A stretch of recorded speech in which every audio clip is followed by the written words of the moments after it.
Hi folks, with Tacitus today, your pushback channel, and thank you for joining this audio, radio, no pictures live stream. Please listen to this presentation as you're driving along in your car or your truck, or put in those earbuds and you're in the public transport.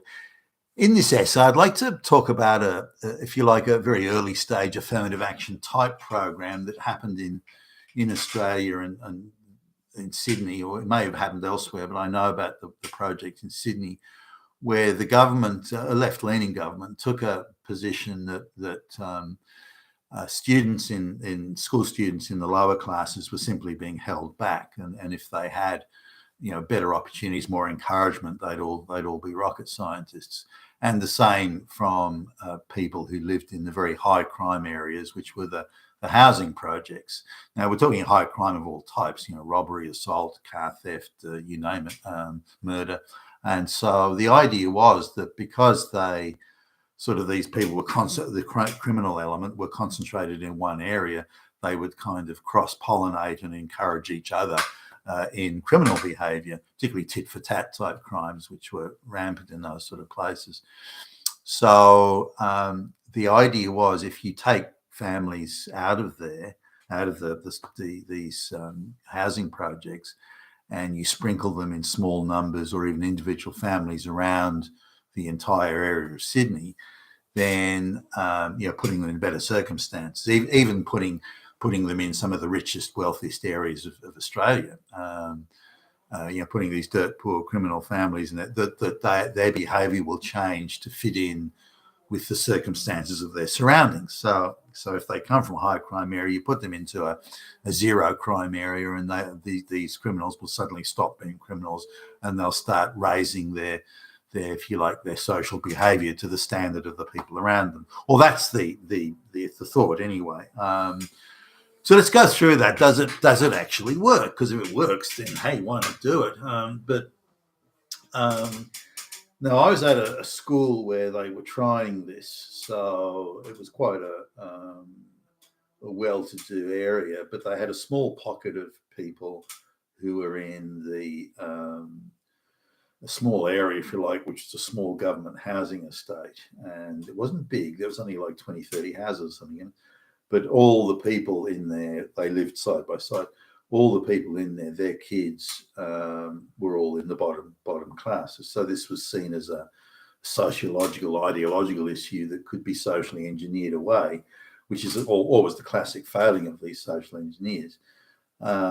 So they arrive at the problem assuming, well, it must be because of oppression, it must be because of social issues and this sort of thing. So they arrive from a very prejudiced position, typically with a Marxist sort of framework of thought, and they say, well, we can socially engineer this away. Now, socially engineering experiments along these lines were tried all across Eastern Europe, the Soviet Union, in fact, in all communist countries. In the Soviet Union, they would purposefully select kids from long-term peasant families and give them places in university, because this was going to change but it rarely did. It just didn't work. They were producing people who were just as dumb at the end as they were at the beginning, because in order to get the outcomes, and this is very much a central planning sort of concept, it's the outcomes. To get the outcomes, they had to pass kids, give them degrees who wouldn't have, they wouldn't have got 1% in an impartial sort of test. So they were just passing kids through university just for ideological reasons, and also lecturers and university administrations were under a lot of pressure to, well, we want 50% peasant kids to come out with degrees here. Make it happen, fix it. Otherwise, you're going to be in trouble with the central planning secretariat. So these people would, these lecturers and university administration people would do it. We're seeing that same thing happen in the West today, of course, but back then it was very much a Soviet or a communist type way of doing business. But anyway, so coming back to, so they would take dumb kids and kids with serious learning difficulties, and they would say, well, the reason that guy or that boy or girl isn't a shining student is because of they're being held back, and they come from like a poor family or this or that, and so on. So they put the kid in the top class with all the bright kids. Now the rationale was that when this kid is surrounded, this dumb kid or slow learning kid is surrounded by kids who are obviously very bright, or much brighter than he is or she is. If you put them in there, they will just naturally start to raise their standard, so they're at a comparable level to all the bright kids around them. So that will bring them up, and because they'll be surrounded by kids who are really smart, and they'll want to be smart as well. They might want to be left behind. They'll be as smart as those kids. They want to be as smart as those kids, so they're going to raise their standard. So they too will become, A-grade students. But it was, as I recall, a resounding failure. Whether they were picking the wrong people or not, I suppose you could debate that. But the reality, the reality is very different. The households they came from were different. The attitudes were different. Just the sheer brain power was different. You have to accept some kids are bright and sharp and on the ball. Other kids are not. That's just kind of how it is. Same as there are some people that are good looking and others that are not, or some people that have got dark hair or blonde hair. There are those different. They exist. You can't change them through socialist, Marxist engineering, social engineering policies. But they and particularly teachers, given they're already sort of pretty much Marxist themselves, they had this idea that the social engineering could work. Now, again, a resounding failure. And so when it didn't work, they then thought, well, gee, why don't we just say it's working? We'll just pretend it's working. So the kid that was getting 5% in an exam, for example, they would just say, well, we'll just give them 100%. I mean, we'll just make it up. And so then the corruption of process, they can't let go of their preconceived notions that social engineering will fix it. So they then, and when it doesn't work, which it won't, then they'll just make things up. So everything then becomes a fantasy, and the fantasy becomes bigger and wider, and the encompasses more. And so now they're giving fake marks, fake grades to the kid to make it seem like they're keeping up, even though they're not. And so on it goes. So then the reverse happens, where it becomes, well, why don't we put the number of slow learning kids and we'll put, there'll be more of them than the smart kids. And if the smart kids want to answer a question in class, we'll just ignore them, and we'll always go for the dumb kid. And in that way, we'll discourage the smart kids from trying as hard, because we'll always give the dumb kids equal or better marks than the smart kids, better grades than the smart kids. So the smart kids will go, well, what's the point of trying? So we'll dumb them down, and in the process, we'll create some sort of fantasy of reality. And even as a school kid, I could see the insanity of it. But there you go. That's what they were doing and trying to do. It simply didn't work. They started doing things with minorities. This is in senior high school, where they would just arbitrarily declare that girls have to come first in a certain amount of subjects, so there are equal outcomes. They're already fantasizing about that even when I was at school. So, I mean, it was ridiculous. Anyway, girls just had to come first in these subjects, so they just made it so artificial. Now, on the matter of moving crime families out, now there was some merit to this, but it was undertaken at massive cost. So they were building, so the idea was, again, that they would move criminal families out of government housing project areas and put them into upper class, middle class, solid middle class suburbs, wealthy suburbs, and so on. Now, to do that, they wanted to build houses or apartments, whatever it was, that would be indistinguishable from the wealthiest, the nicest apartments in the area. So they were building at great expense. They were building these luxury apartment blocks or clusters of, say, 4 apartments, and they were putting these crime families from a crime area into these places. Now, it wasn't simply a matter of crime. The coarse, vulgar habits and behaviours, the the look of the angry, bitter and downtrodden, that sort of thing, that can't be made to wash away in 5 minutes.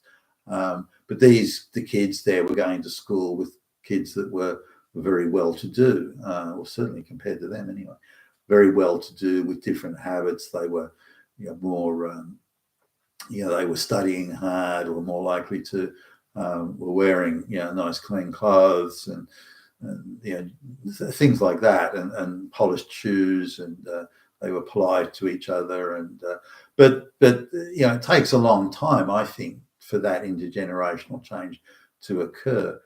Now, because you'd put one crime family in an area, and the nearest other crime family was a mile away or 2 miles away, then that daily contact, and where that repetition of criminal behaviour and attitudes and so on, it won't reinforce to the same extent that it would in the housing projects.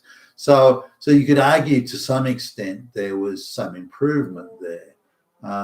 But when you look at the behaviour of the kid in school, the kid's always getting in trouble at school, on detention, is this, is that, his parents being called in, but when the parents are called in, they'll accuse the teacher of being an asshole. So it takes a long time to get that change to occur, and they have to assign social workers to these people to try and smooth it across. So they're building these special buildings, again, at great expense, assigning social workers. It's massively expensive, and for a very minimal result. You'd almost have to separate the children from the parents to get a result, but because the parents continue to reinforce it. And the idea is to try and break the intergenerational nature of poverty and of antisocial behaviour and that sort of thing. So I think to some extent there were some results. You could see some of the kids, the light would come on, and they go, I don't want to live the life of my parents. I don't want that sort of thing. I want a better life, and to do that, I have to do the following things: behave in a certain way, treat other people with good manners and respect, and so on. So some of them, but only a small number. So you're looking at a very small, very low success rate, and an obscene amount of cost associated with it. Is it, you'd have to sort of persevere with it for 50 years longer in order to get some sort of positive effect in the majority of cases. And even then, the majority may be like 51% or something. So, but is it worth persevering with? Well, I think it is, actually, in those sort of, but again, the cost, if you look at the monumental cost, then very few governments, in looking at their expenditures, will have the stomach for that level of cost over that amount of time.